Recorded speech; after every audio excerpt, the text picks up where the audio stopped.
Hello and welcome back to Fallout 76. Today I'm going to be comparing a couple of Enclave Plasma Flamers that I rolled in a recent video. And specifically what I'm looking to determine is if it's worth taking something with the vampire's effect over something that does additional damage. And here are the weapons in question. The first one I have is an anti-armor with VATS critical hits doing 50% more damage and weapon breaks 50% slower.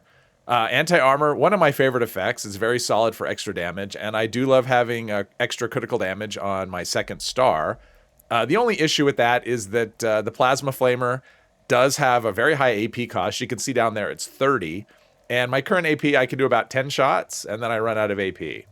These do degrade rather quickly, so weapon breaks 50% slower is actually a really good third star on this sort of weapon. So having something with 3 good stars, it's really nice. I mean, this is actually a really solid roll. It's a really good one. And the other one in question is vampires with 50% more limb damage and 25% reduced AP cost. So dropping that AP cost down from 30 to 24, it's rather significant, but still extremely high.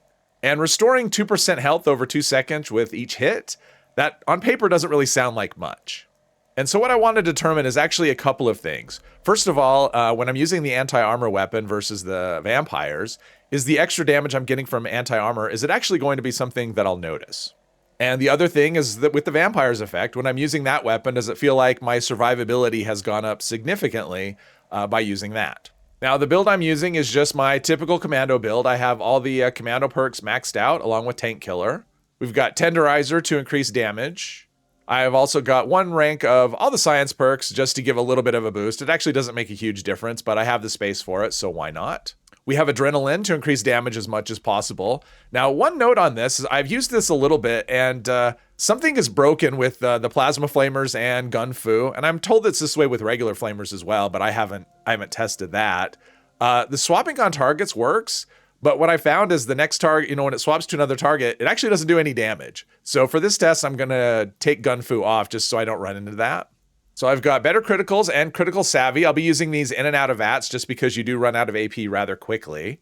And I'm going to use Ricochet as well. I'm gonna use it with both tests. I'm gonna run through the same areas once with each weapon. And for those that are curious, I just have a set of Secret Service armor. It's just a miscellaneous, a bunch of pieces.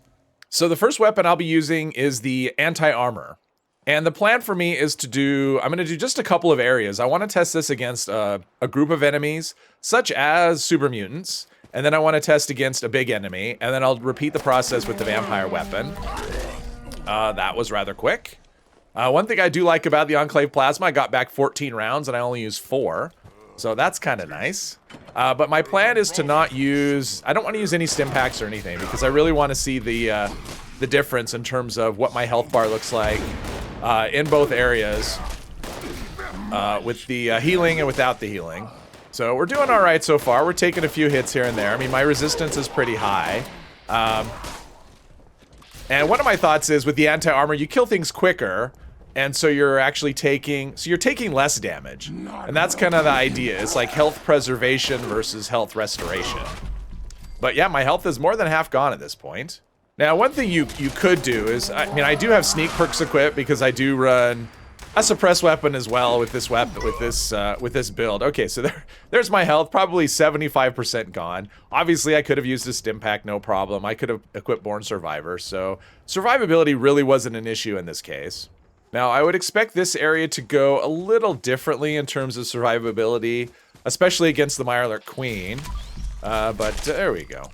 I mean, the damage on this is just really, okay, wow. Except for when they get so close, you get a 0% hit. Then things become difficult. But I do have 50 poison resist on my armor, so that should help quite a bit, I think. Especially with the Mirelurk Queen, although her spit attack, okay, someone threw a grenade at me. I don't know what that's about.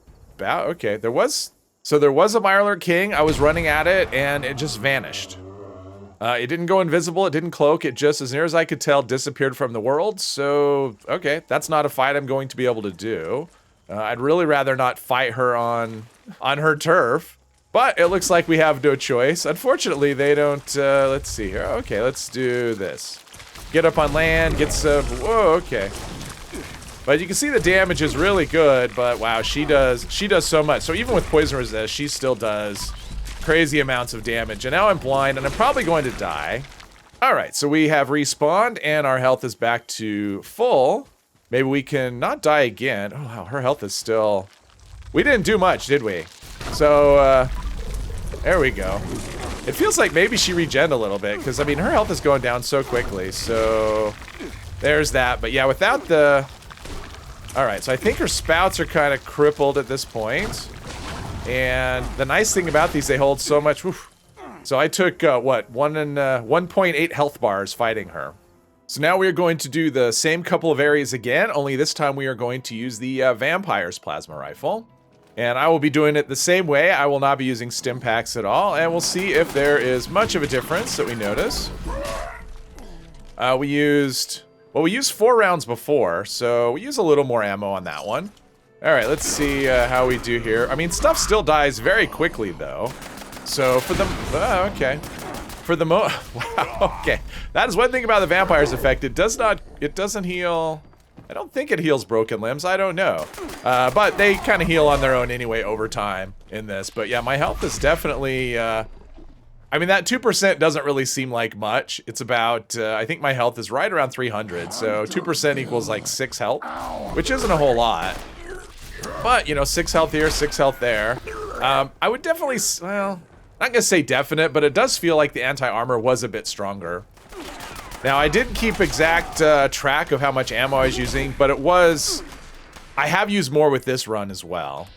So, but still, I mean, everything dies kind of instantly, and my health is 100% and instead of what was the last one, 25%.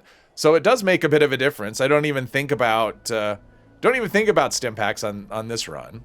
But this is the area that killed me before, so we'll see what difference it makes. I wouldn't expect much difference with most of the Mirelurks.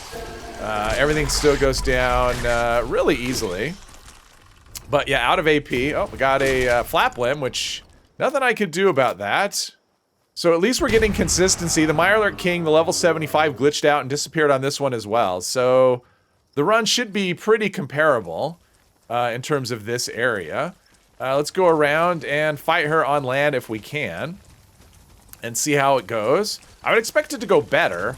Yes, I'll do less damage. However, I should be able to recover from her stuff a lot easier as well. But yeah, she does hit hard. But yeah, the AP cost on this is so terrible. I would love to see that fixed. But yeah, the Vampires is doing a very nice job of keeping us topped off with health. So massive difference against a big enemy like this that has a lot of health.